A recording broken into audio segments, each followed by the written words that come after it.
For all its beauty and splendor, the wilderness can be a cruel teacher.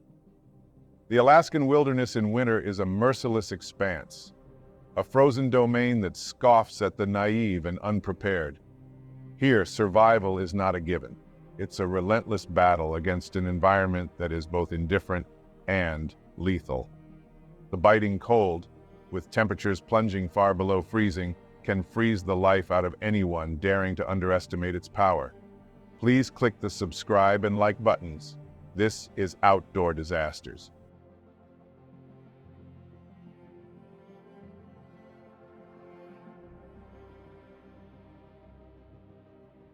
The Alaskan wilderness is a vast, untamed expanse that captivates with its breathtaking beauty and challenges with its formidable terrain.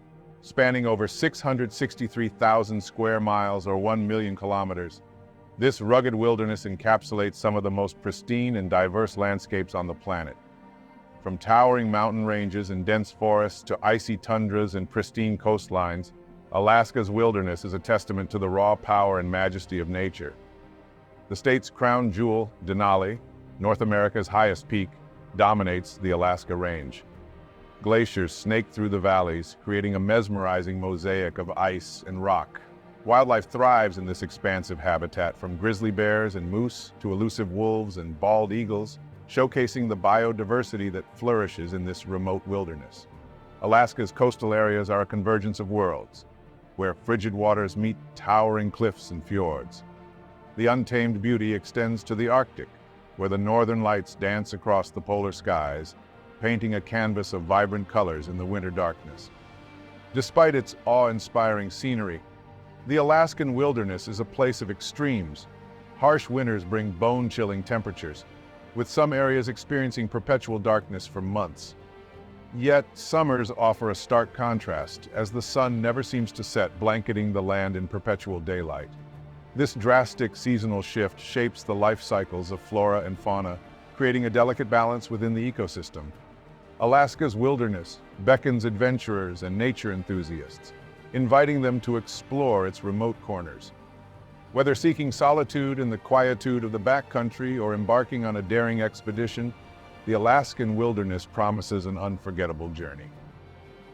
For Leon Crane, his Alaskan wilderness ordeal would be treacherous. In 1943, 24-year-old co-pilot Leon Crane was stationed at Ladd Airfield, an Army base near Fairbanks, Alaska, serving as a testing ground for aircraft destined for allies in Russia during World War II. In this region of Alaska, Ladd Field, located approximately 4 miles east of Fairbanks, is just 140 miles from the Arctic Circle, where winter temperatures can plummet to as low as 40 degrees below zero, posing a severe risk of frostbite within a mere 10 minutes. Around 9:45 in the morning of December 21, 1943, an Army Air Force's B-24 Liberator lifted off from Ladd Field, now Fort Wainwright. This specific Liberator was the Iceberg Inez. 5 men were aboard: pilot 2nd Lieutenant Harold Hoskin, co-pilot 1st Lieutenant Leon Crane, flight engineer Master Sergeant Richard Pompeo, radio operator Staff Sergeant Ralph Wendt, and propeller specialist 1st Lieutenant James Seibert. The purpose of the flight was to conduct high-altitude feathering tests to shut down one of the 4 propellers and angle it to reduce drag.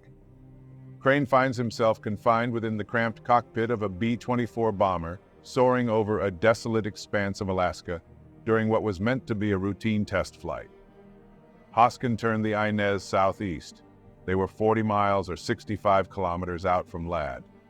At 11:08 a.m., they were 65 miles out near Big Delta when they sent their last message back to base. The crew continued their search for a patch of clear sky necessary for the feathering exercise. A little shy of noon, they sighted their opening and conducted their test. They were ascending toward 25,000 feet or 7,600 meters when one of the engines malfunctioned and failed. As the Inez succumbed to gravity, it began to spin violently. Crane sees Hoskin struggling with the controls in an attempt to stabilize the plummeting plane. The airspeed gauge was redlined past 300 miles per hour. Hoskin knew the plane was lost and ordered the crew to bail out. Realizing the futility of the situation, Crane urgently communicates to Hoskin that they need to bail out immediately. Despite his efforts to release the harness clasp, Crane encounters initial resistance. After discarding his mittens, he manages to secure the harness and rises from the cockpit, battling the G-forces working against him. Navigating through the interior of the plane, Crane reaches a narrow catwalk over the open bomb bay doors. Spotting Master Sergeant Richard Pompeo, who appears frozen with a parachute, Crane urges him to jump.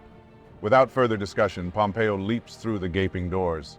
Glancing around, Crane notices the absence of the other crew members, Wentz and Seibert, suggesting they have already parachuted. Frustrated, Crane directs his attention back to the cockpit, where Hoskin is still grappling with the controls. Urgently, he implores Haas to make a decision.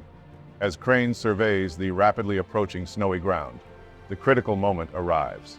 It's a choice between jumping now or succumbing to the impending fate of the descending plane. Stepping through the open bay doors, he is instantly drawn out of the plane. The biting wind freezes his.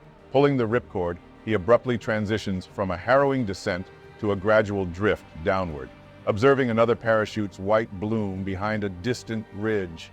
Suddenly, an unforgettable scene unfolds. The Iceberg Inez emits flames from one engine, leaving a trail of smoke as it spirals down. It crashes into a rocky slope, creating a fiery explosion. Crane, hoping his crewmates escaped in time, is met with an eerie silence, interrupted only by the flapping of his parachute and the icy wind. As adrenaline subsides, he gazes at the vast white expanse below, an endless landscape of snow and trees in every direction. The panic that gripped him moments ago gives way to a cold sense of dread. Scanning the horizon for signs of civilization yields nothing. No town, houses, or even a hut. There's no trace of his crewmates. He finds himself now isolated in the merciless Alaskan wilderness. Amid the peaks, rocks, and trees, Crane touched down relatively gently, without additional bodily harm at least. Detaching the chute, he orients himself by estimating the B-24 crash site, which he believes is roughly 2 miles away. The Lad Field, which he needs to reach, is at least another 60 miles distant. The uncertainty of their course before the crash adds to the challenge. Surveying the landscape, Crane finds himself amidst dense clusters of evergreen trees and open patches of low scrub, all blanketed in snow. A distant column of smoke rises from the crash site, prompting him to wonder if anyone else survived. Shouting out to his crewmates yields only silence. In the midst of potential grief, Crane makes a disturbing discovery. He removed his mittens and forgot to put them back on, leaving his hands bare to the brutal Alaskan cold. After a quick personal inspection, he inventoried his possessions. He is layered in 3 wool socks, muckluck boots, a down-insulated flight suit, a winter parka, and a flight helmet, providing some protection against the elements. In his pockets, he finds an old Boy Scout knife and 2 packs of matches. His parachute, serving as excellent insulation, becomes a crucial asset for potential overnight survival. Everything else that might help, including food, guns, and cold weather gear, was on fire about 2 miles away. The fire and smoke from the wreck would have been a beacon for the subsequent search mission, but Crane was realistic. The last check-in with the base had been over an hour earlier, and they had journeyed far beyond that position by the time of the crash.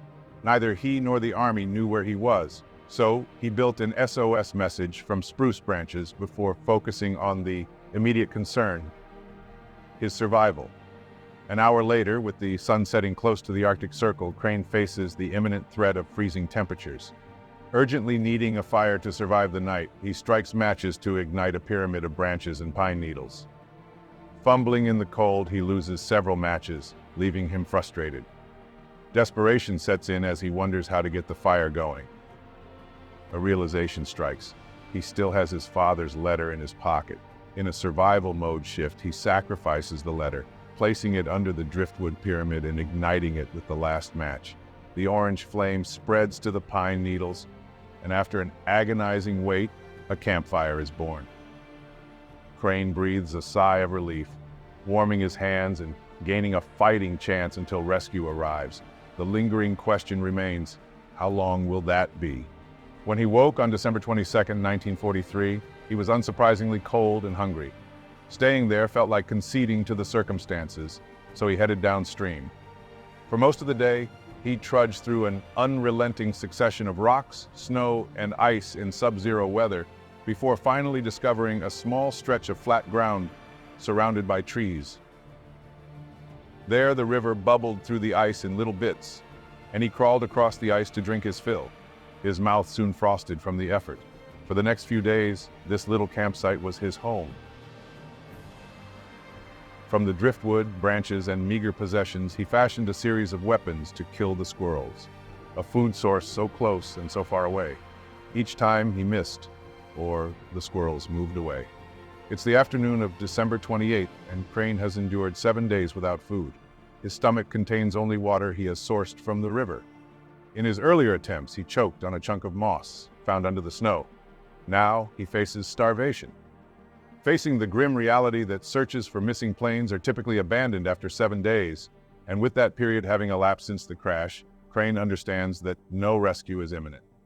Knowing he must act, he contemplates two options: hiking down the river in hopes of encountering trappers or a hunter's cabin, or heading toward Big Delta and its small airbase, roughly east of the crash site.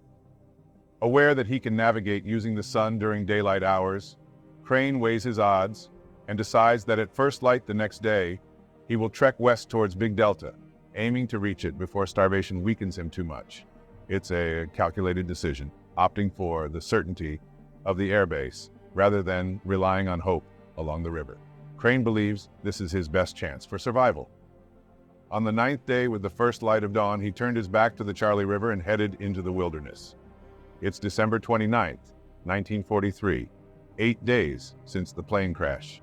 Now aware that standard Army protocol dictates calling off search efforts after a week, he understands the need to hike west toward Big Delta, where he anticipates an airbase and potential settlements. Crane trudges through the snow, his stomach gnawing from 7 days of starvation. Working against the terrain and inclines, he was only a few hundred feet away from the river after a few hours. Stopping to catch his breath, Crane sweats under his down flight suit in the 20-degree below zero weather. Aware that sweating accelerates heat loss and the risk of frostbite, he attempts to walk with his hands in his armpits for warmth. Numb fingers and the realization that he has covered minimal ground over rugged terrain prompt him to consider his decision. Assessing the dwindling daylight hours and the uncertainty of his destination's distance, Crane reflects on his MIT engineering background and decides to turn back toward the river, realizing that his initial plan might have been hastily abandoned. Cautiously retracing his steps, Crane battles through knee-deep powder, feeling his feet numb from slogging through the snow. As he approaches his campsite, he notices the absence of smoke or embers from the once difficult-to-ignite fire. Worried, he runs forward and drops to his knees, finding only charred remains. Panic sets in until he spots an orange glow amidst the blackened branches. Relieved, he rekindles the fire, ensuring his survival for the night. The following day, Crane resumes his journey, this time along the river. Acknowledging his weakened state, he speaks aloud to maintain his spirits, envisioning a better outcome around every bend. With wishful thinking propelling him forward, he imagines a cabin with warmth and food just ahead. However, each bend reveals only snow, trees, and a frozen river, challenging his resolve. After 6 hours of walking in the scant northern daylight, Crane contemplates finding a place to camp and attempting to build a fire. Aware of the limited matches, around 30, that remain, he prepares for another day of potential starvation, his survival instincts driving him forward against the harsh Arctic landscape. As the light darkened into night, he was about to set up another camp before he saw the most beautiful thing he had ever seen. A cabin, a small, roughly 9 by 10 foot log cabin, materialized in his direct path. He approached, discovered it unlocked, and opened the door to discover his salvation. Although deserted, the cabin carries lingering scents of candle wax, cut logs, old fur, and past meals. Hunger pangs drive Crane to explore, discovering a table stacked with burlap sacks. Using his Boy Scout knife, he eagerly cuts one open, revealing a treasure trove of sugar. Subsequent sacks contain cocoa, dried milk, cans of baking powder, and a box of raisins. Despite his initial gluttony, Crane restrains himself, planning to ease back into regular meals. Grateful for the unexpected provisions, he contemplates the possibility of being near civilization and plans to continue his journey the next day. Checking his hands, now pale from exposure, he's relieved to spend the night indoors. Discovering a wood-burning stove under the bunk, Crane quickly sets up a fire and prepares hot chocolate with snow, sugar, powdered milk, and cocoa. Savoring the warmth and comfort, he curls up on the wooden bunk, grateful for the luxury of shelter after 9 days in the bitter cold. Crane spent the night in the cabin, waiting for the owner's return. The next day, nobody showed.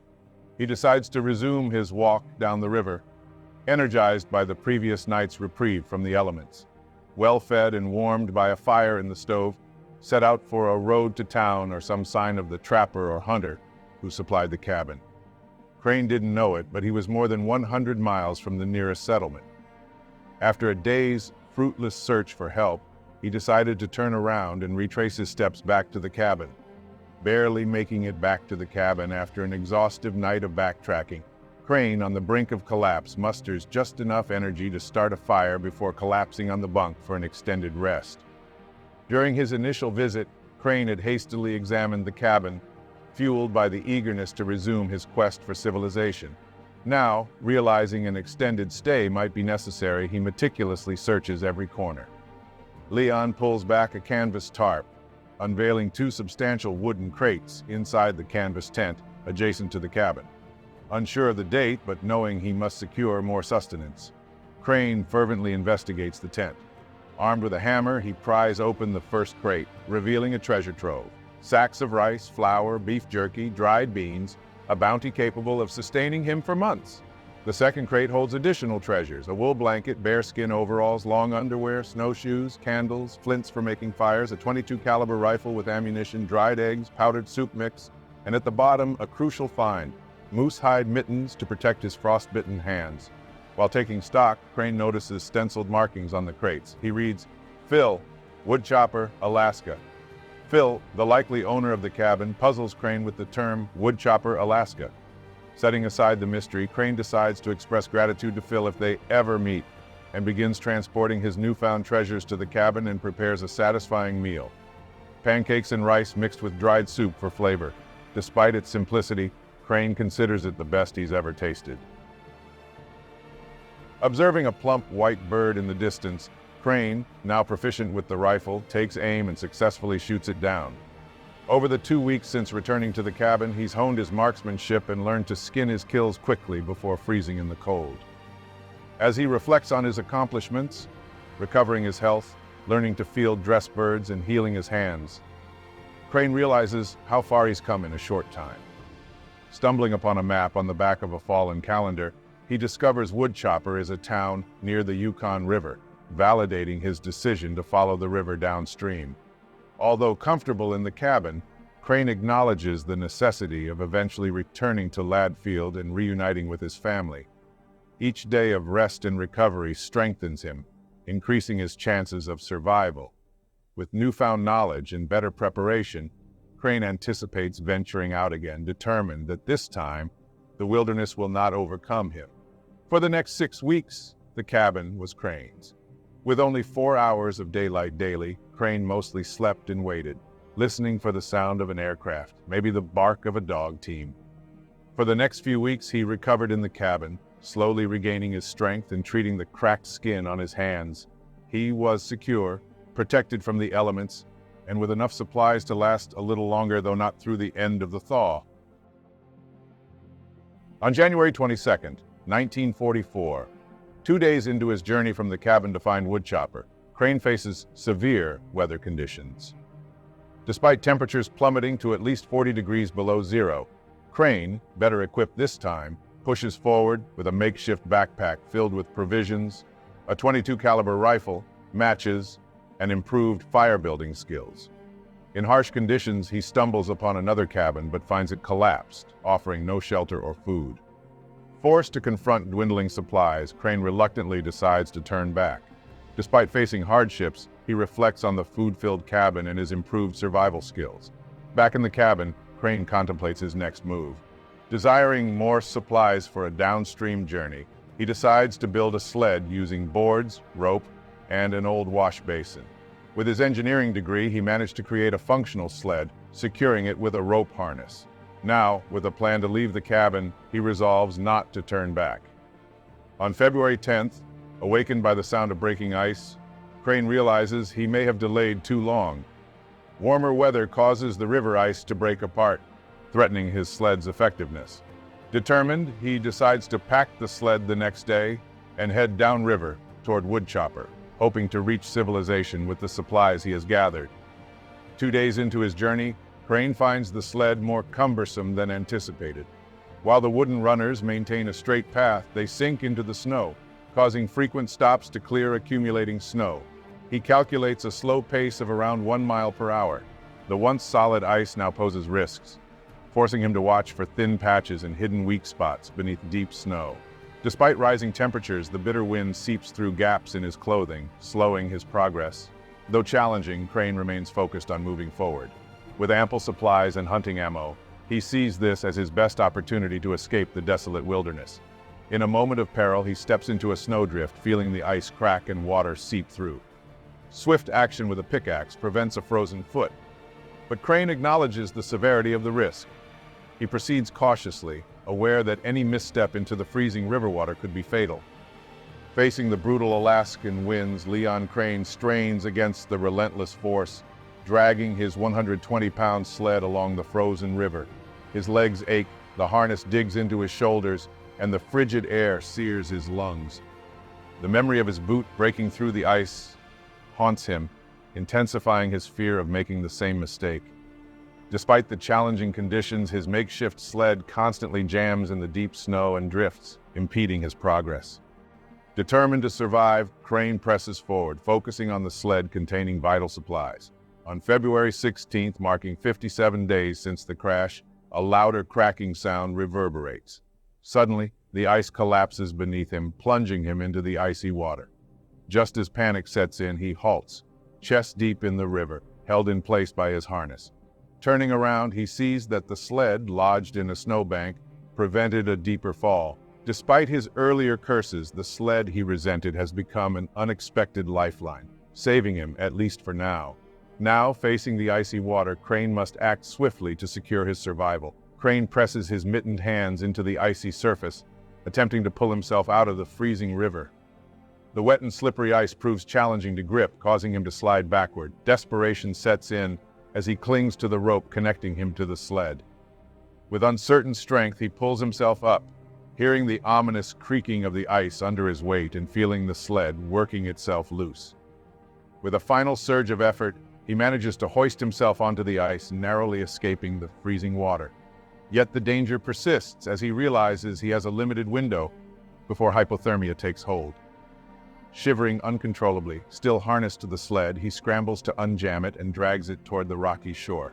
With clumsy hands, numb feet, and clothes frozen solid, he struggles to open the pack, eventually retrieving matches. Near dry pine and twigs, he skillfully starts a fire, setting up a makeshift shelter nearby to maximize heat absorption. Stripping off his ice-covered clothes, he battles the biting cold, chipping ice off boots and pants. Naked and exposed to harmful 30-degree air, he warms himself by the fire under a tarp, overcoming the smoke and stinging eyes. Gradually, warmth returns and steam rises from his drying clothes, offering a momentary reprieve. Surviving the ordeal, Crane resumes his trek along the frozen river, dragging the sled against a ferocious 50-below wind chill. Several more weeks of traveling along the river followed. He'd decided he had to abandon his sled after it betrayed him by breaking through the ice once again. Crane methodically sifts through his sled pack, categorizing each item into 3 distinct piles: necessities, items to abandon, and those requiring careful consideration. After making these decisions, Crane repacks everything into his rucksack, which feels burdensome at approximately 50 pounds or 22 kilos. Despite the weight, he remains resolute and eyes the window, anticipating the storm's end to resume his journey. With 11 hours of daylight, he covers more ground, marking March 9th, approximately 80 days since he entered the wilderness. While scanning the landscape, he hears a bird's call, spotting an opportunity for fresh meat. Despite the challenges, he secures a kill and decides to explore the surroundings. Rounding a bend, Crane discovers a makeshift landing strip on the ice and toboggan tracks, raising hopes for signs of civilization. The excitement propels him forward as he follows the tracks that lead to a cabin. Cautiously, he calls out to see if anyone is inside, anticipating the potential encounter. A man opens the door, Weary, Leon speaks in a creaky voice, explaining his plight since crashing on December 21st, 1943. Astonished by the revelation of Crane's 3-month journey, the cabin owner Albert Ames and his wife offer help, understanding the urgency of the situation. They add an extra moose steak to the stove and prepare to assist their unexpected guest. Crane and Ames are in Woodchopper, Alaska, standing outside Phil Burrell's cabin, the owner of the hut that saved Crane's life. After a 2-day journey from Ames' cabin, the tension tightens in Crane's stomach as he anticipates meeting the notoriously tough and independent Phil Burrell. When Burrell opens the door, the exchange between them unfolds with apprehension. But as Crane recounts the events and expresses gratitude, Burrell's frown softens. Despite the initial worry, Burrell invites Crane and Ames inside to celebrate with rum. As they share a drink, Crane reflects on his journey from the Alaskan wilderness to the momentary refuge of Woodchopper.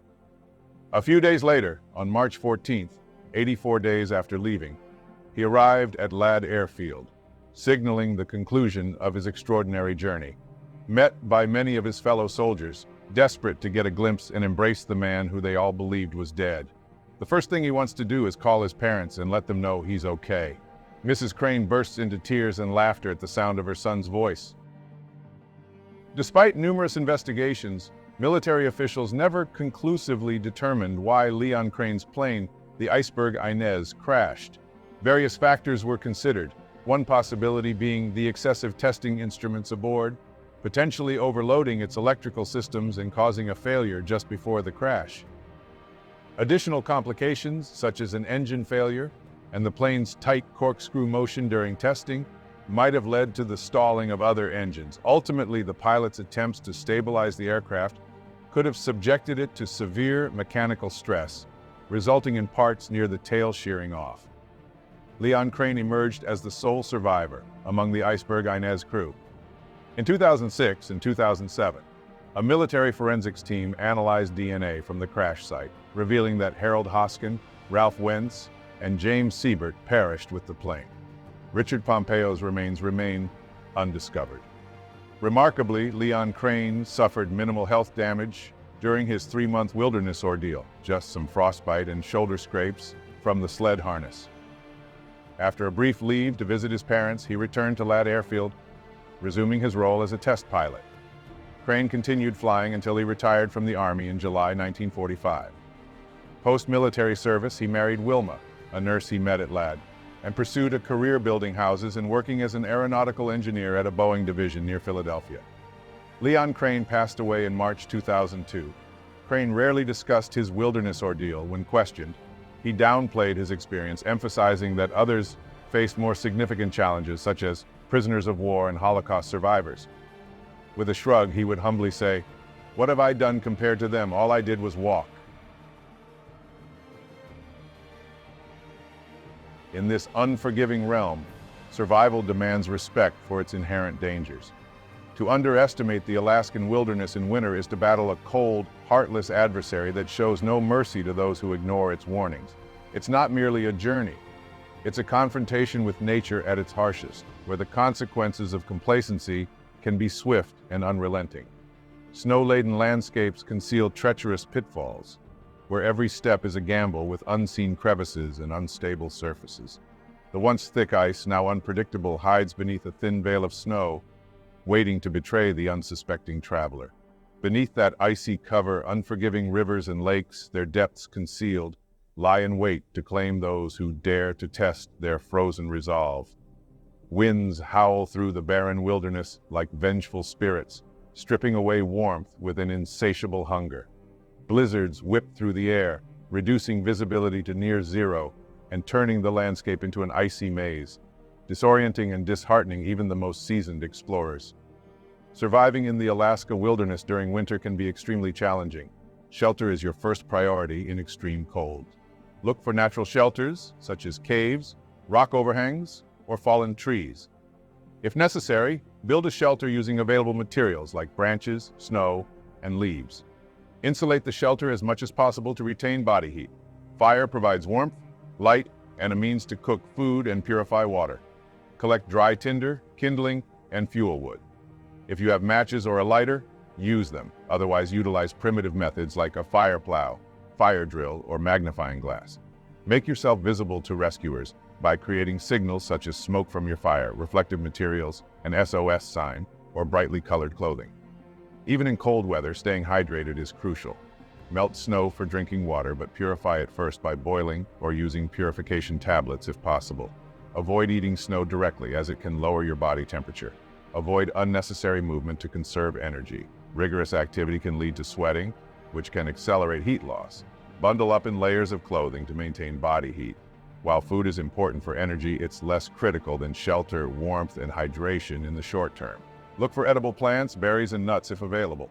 Trapping animals or fishing in nearby water sources can also provide sustenance. Wet clothing can drastically increase heat loss.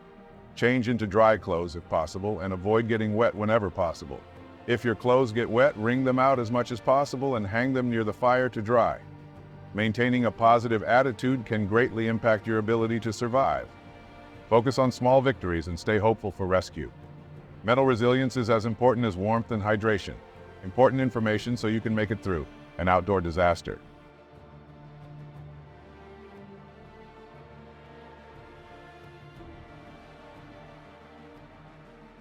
Thank you for watching. Want more outdoor disaster content? Check out these stories I believe you'll enjoy.